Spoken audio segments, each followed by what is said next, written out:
97 BHT here at the mall at Steamtown. It's the Ralphie Radio Show and Mr. Adam Lambert, who's getting ready to go on a countrywide trek with Orianthi, who I spoke with her. She's super nice, Orianthi. Yeah, she's great. Allison Irahita, I've had her on the show as well a couple times. She's fantastic. Really, really so talented, so like full of life. I love her. She's like my little sister. And I was going to say, because you've toured with her already and everything with Idols, it's good to have somebody on the road that you know and that you can... Yeah, no, for sure. I think one of the things that's so great about this tour is my musicians, my dancers, the crew, opening acts, everybody's just really positive and upbeat, and there's no attitude, there's no drama. We're all like good people that just want to get along and have a good time. Unlike some of the other drama that you've had to face right now outside of your tour, inside the whole thing with this Idol finale. I know it was so crazy. The Pop Eater saying that you skipped a rehearsal, I know you issued your statement. You said no, they wanted you to be in the crowd. I didn't skip rehearsal because I wasn't invited to a rehearsal, so there was nothing to skip. Why didn't Idol release a statement as well, confirming Probably that? Because it wasn't a big deal, because there was really nothing to it. They invited their winners to sing to Simon,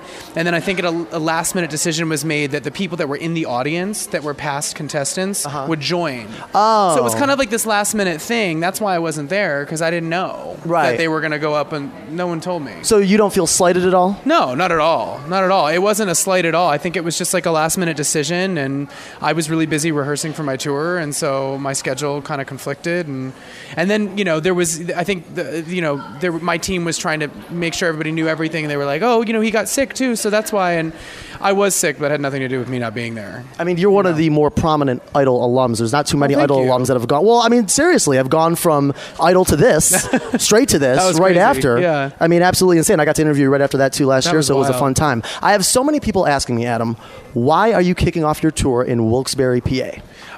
Because it's just so green here. We love it. I don't know. This was a great place to start, the Northeast, and we were here before with the Idols tour, and the audience was great. We thought we could relax here for a couple days, put our final finishing touches on the tour, and get it ready. So here we are. And the tour is family friendly, you've said. Oh yes, it is very family friendly. It's definitely it doesn't go to the level that the AMA performance went to, if anybody's worried about that. Right. It's definitely, there's moments that are sexy and whatnot, but it's I would say if you felt that was untasteful, this is tasteful. I know we spoke right before the interview about how well tickets have sold. Are you surprised at how? I am. I'm thrilled. I think it's awesome. I'm glad that my fans are going to come, and I hear a lot of them are coming to multiple shows, which is really exciting. Cool. The show is really cool because there's a lot of like visual and emotional through line to it. I really put a lot of thought into which song happened when. Okay, now we go into this. Why? Because of this emotional kind of story that I'm telling, and basically it kind of mimics what a relationship is. The beginning of the show is a little bit more mysterious, a little bit more about seduction and venturing into the unknown and exploring. And then the middle of the show is about heartbreak, vulnerability, what happens when you don't get what you're after. And then the end of the show, it kind of explores joy and celebration and positivity. So there's a storyline throughout, kind of like we saw with Kanye and then with Gaga and the Monsters Ball. There's definitely concepts in place. It's kind of dark to light. And then visually, we're setting it all in this kind of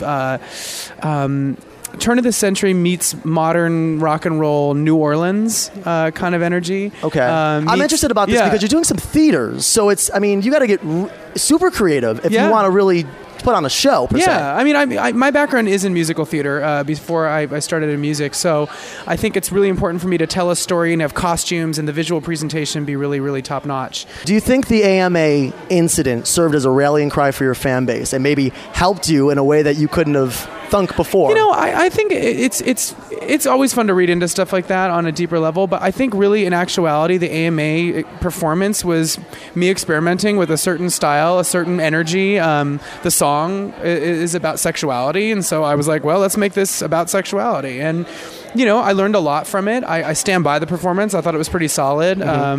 But I did learn a lot, and I learned that people were like, oh, okay, we're not ready for that yet.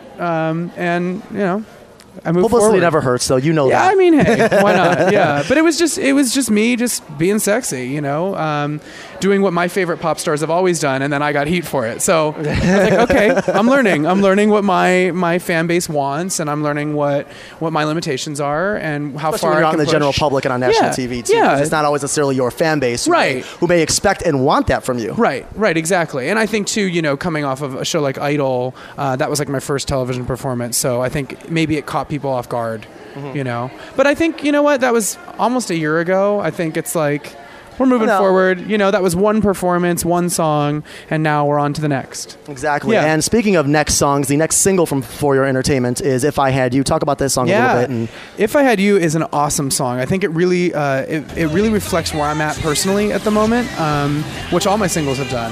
It's just been great.